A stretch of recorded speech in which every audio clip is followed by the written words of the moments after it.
Assalamualaikum warahmatullahi wabarakatuh. Halo mahasiswa Manajemen Pendidikan Islam, selamat datang di video interaktif mata kuliah Supervisi Pendidikan. Dalam video ini, kita akan menyelami bab penting, yaitu teknik-teknik supervisi pendidikan. Tujuan pembelajaran kali ini yaitu mahasiswa mampu menjelaskan teknik-teknik supervisi pendidikan dan mengklasifikasikan berbagai teknik supervisi pendidikan. Apa itu supervisi? Sederhananya, supervisi pendidikan adalah upaya membimbing, melatih, dan membantu guru untuk meningkatkan kualitas pengajaran mereka. Tujuannya agar pembelajaran di kelas lebih efektif dan siswa mencapai hasil belajar optimal. Nah, untuk mencapai tujuan itu, supervisor butuh alat. Alat inilah yang kita sebut teknik supervisi. Ada banyak sekali teknik supervisi, tapi secara umum bisa kita bagi dua kategori, yaitu teknik individual dan teknik kelompok. Mari kita bahas satu persatu. Teknik individual adalah metode supervisi yang fokus pada pembinaan satu guru pada suatu waktu. Sedangkan teknik kelompok adalah metode supervisi yang melibatkan sejumlah guru secara bersamaan.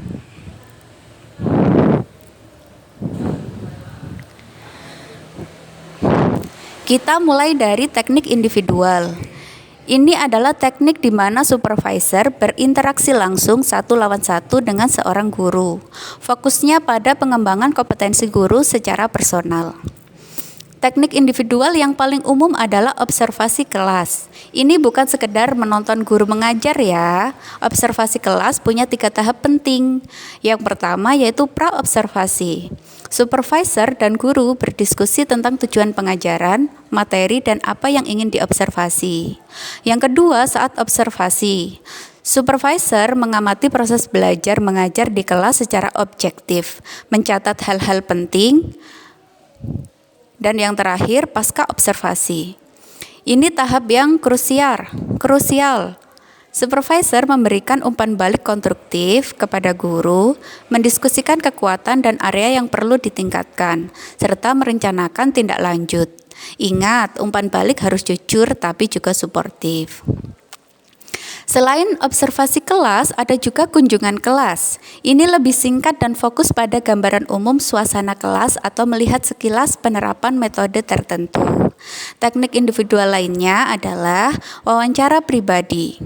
Supervisor bisa menggali informasi dari guru tentang tantangan yang dihadapi, ide-ide inovatif, atau sekedar berdiskusi santai untuk membangun hubungan baik. Kuncinya, supervisor harus bisa menjadi pendengar yang baik dan fasilitator solusi.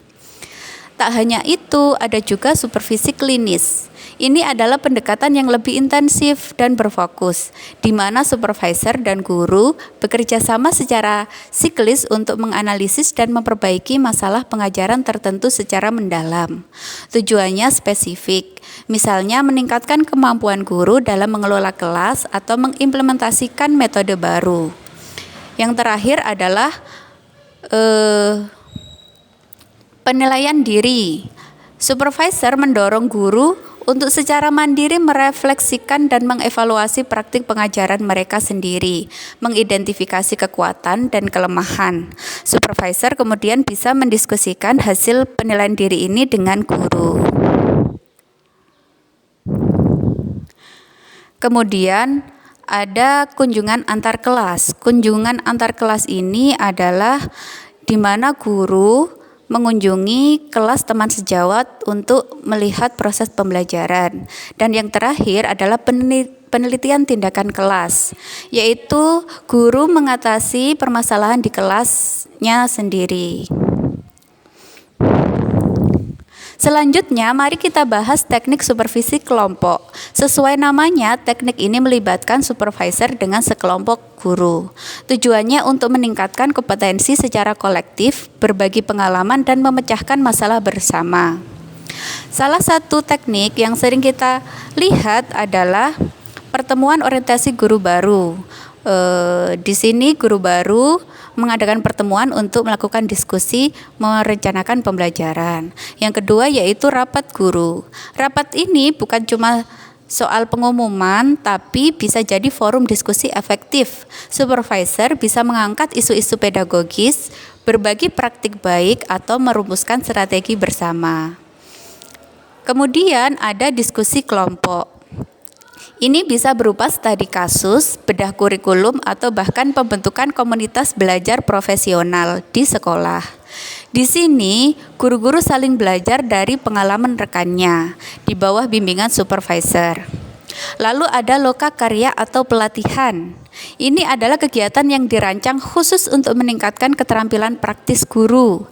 Misalnya lokakarya tentang penggunaan teknologi dalam pembelajaran atau pelatihan metode mengajar yang inovatif. Materi pelatihan biasanya disesuaikan dengan kebutuhan nyata para guru. Tambahan lainnya yaitu seminar atau konferensi.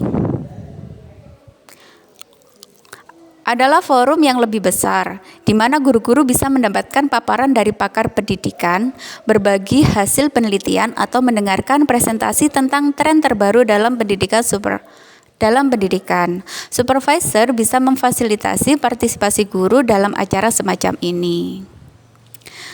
Baik teknik individual maupun kelompok, keduanya saling melengkapi untuk mencapai tujuan supervisi.